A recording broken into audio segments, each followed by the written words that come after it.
Numbers chapter 14. The people rebel, verse 1. Then all the congregation raised a loud cry, and the people wept that night. And all the people of Israel grumbled against Moses and Aaron.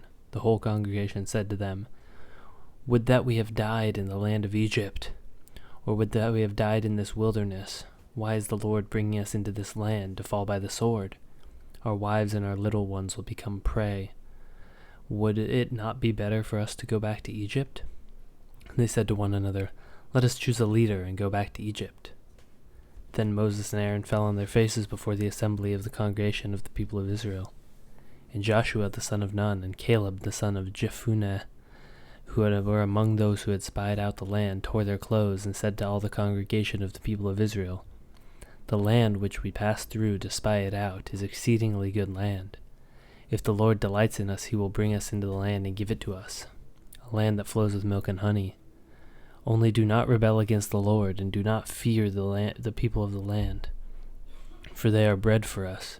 Their protection is removed from them, and the Lord is with us. Do not fear them." Then all the congregation said to stone them with stones. But the glory of the Lord appeared at the tent of meeting to all the people of Israel. And the Lord said to Moses, "How long will this people despise me, and how long will they not believe in me in spite of all the signs that I have done among them? I will strike them with pestilence and disinherit them, and I will make of you a greater nation than they." Moses intercedes for the people, verse 13.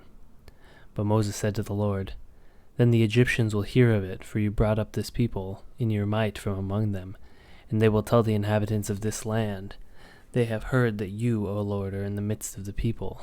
For you, our Lord, are seen face to face, and your cloud stands over them, and you go before them, in a pillar of cloud by day and a pillar of fire by night.'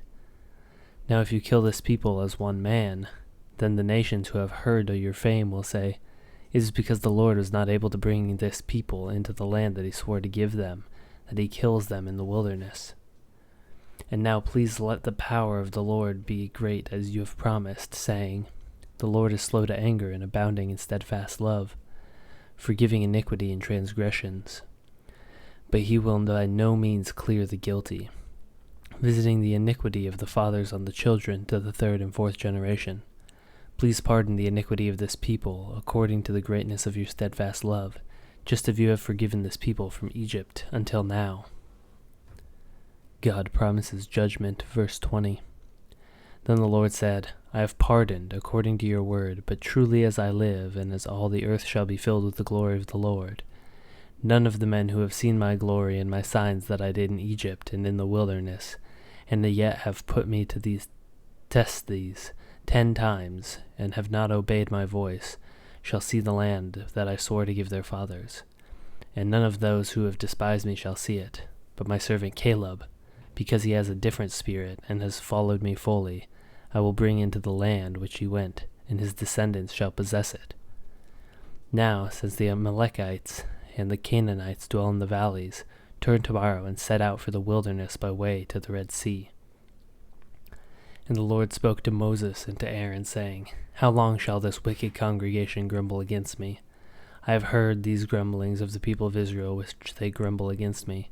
Say to them, 'As I live, declares the Lord, what you have said in my hearing I will do to you.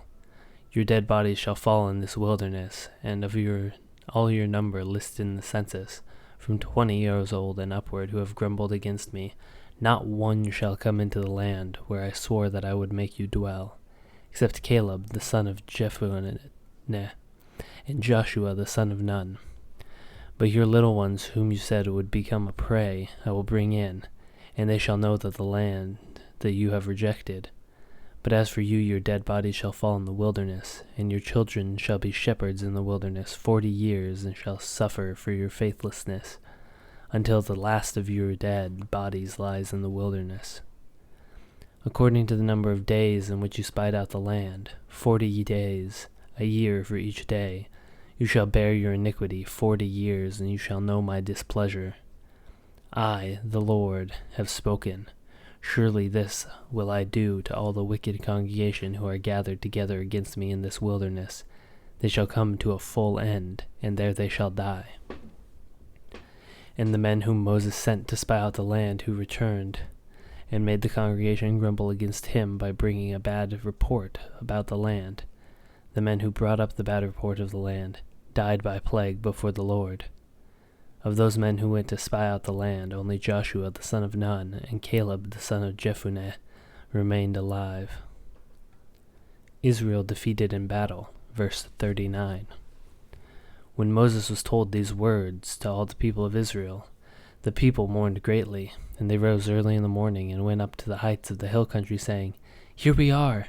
We will go up to the place that the Lord has promised, for we have sinned." But Moses said, "Why now are you transgressing the command of the Lord? When that you will not succeed. Do not go up, for the Lord is not among you, lest you be struck down before your enemies. For there the Amalekites and the Canaanites are facing you, and you shall fall by the sword because you have turned your back from following the Lord. The Lord will not be with you." But they presumed to go up to the heights of the hill country, although neither the ark of the covenant of the Lord nor Moses departed out of the camp. Then the Amalekites and the Canaanites who lived in that hill country came down and defeated them and pursued them, even to Hormah.